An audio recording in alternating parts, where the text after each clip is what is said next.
Cloudy with a Chance of Meatballs, written by Judy Barrett and drawn by Ron Barrett.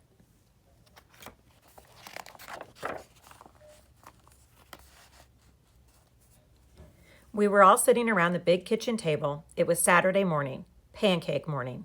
Mom was squeezing oranges for juice. Henry and I were betting on how many pancakes we each could eat, and Grandpa was doing the flipping.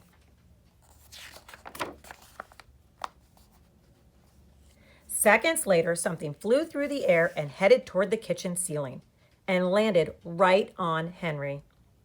After we realized that the flying object was only a pancake, we all laughed, even Grandpa. Breakfast continued quite uneventfully. All the other pancakes landed in the pan, and all of them were eaten, even the one that landed on Henry. That night, touched off by the pancake incident at breakfast, Grandpa told us the best tall-tale bedtime story he'd ever told. Across an ocean, over lots of huge bumpy mountains, across 3 hot deserts and 1 smaller ocean, there lay the tiny town of Chew and Swallow. In most ways, it was very much like any other tiny town.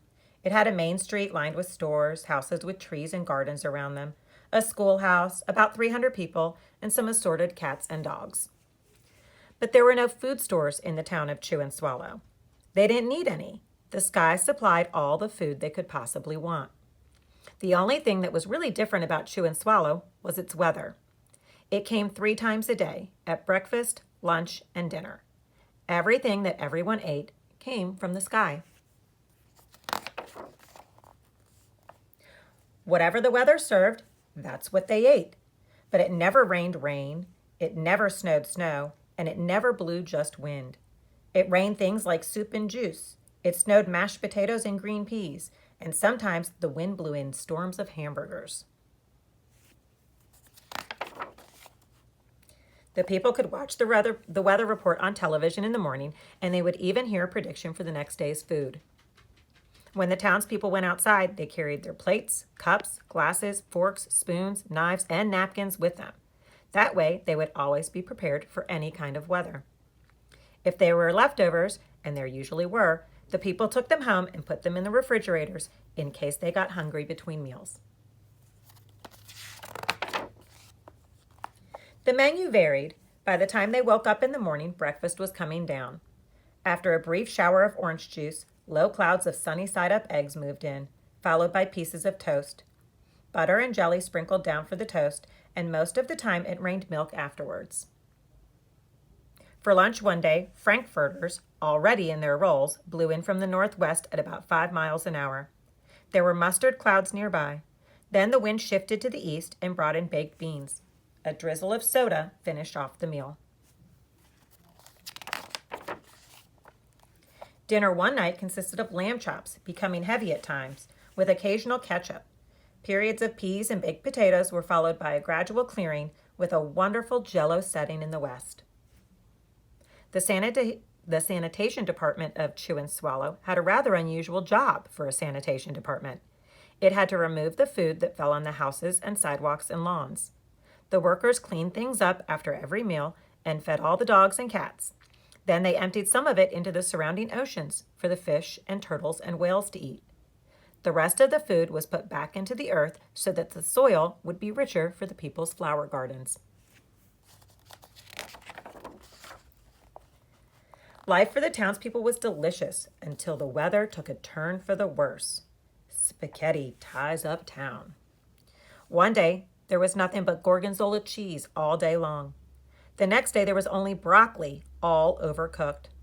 And the next day, there were Brussels sprouts and peanut butter with mayonnaise. Another day, there was a pea soup fog. No one could see where they were going, and they could barely find the rest of the meal that got stuck in the fog. The food was getting larger and larger, and so were the portions. The people were getting frightened. Violent storms blew up frequently. Awful things were happening. On Tuesday, there was a hurricane of bread and rolls all day long and into the night. There were soft rolls and hard rolls, some with seeds and some without. There was white bread and rye and whole wheat toast. Most of it was larger than they had ever seen bread and rolls before. It was a terrible day. Everyone had to stay indoors. Roofs were damaged, and the sanitation department was beside itself. The mess took the workers 4 days to clean up, and the sea was full of floating rolls. To help out, the people piled up as much bread as they could in their backyards. The birds picked at it a bit, but it just stayed there and got staler and staler. There was a storm of pancakes one morning and a downpour of maple syrup that nearly flooded the town. A huge pancake covered the school. No one could get it off because of its weight, so they had to close the school. Lunch one day brought 15 drifts of cream cheese and jelly sandwiches. Everyone ate themselves sick, and the day ended with a stomachache. There was an awful salt and pepper wind accompanied by an even worse tomato tornado. People were sneezing themselves silly and running to avoid the tomatoes. The town was a mess. There were seeds and pulp everywhere.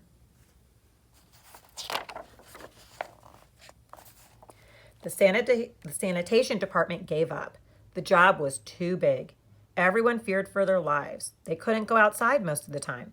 Many houses had been badly damaged by giant meatballs, stores were boarded up, and there was no more school for the children. So a decision was made to abandon the town of Chew and Swallow. It was a matter of survival.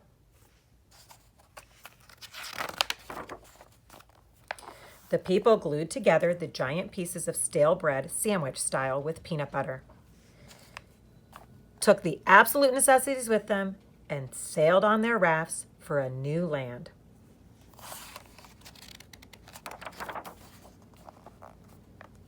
After being afloat for a week, they finally reached a small coastal town, which welcomed them. The bread had held up surprisingly well enough for them to build temporary houses for themselves out of it. The children began school again, and the adults all tried to find places for themselves in the new land. The biggest change they had to make was getting used to buying food at a supermarket. They found it odd that food was kept on shelves, packaged in boxes and cans and bottles. Meat that had to be cooked was kept in large refrigerators. Nothing came down from the sky except rain and snow.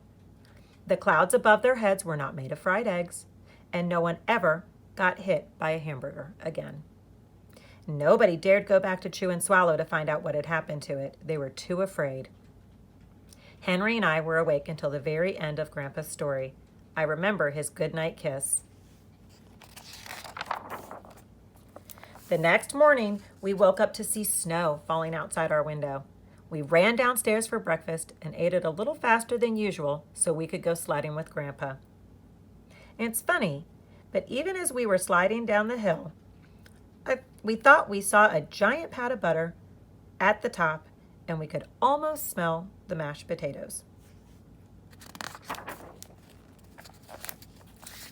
The end.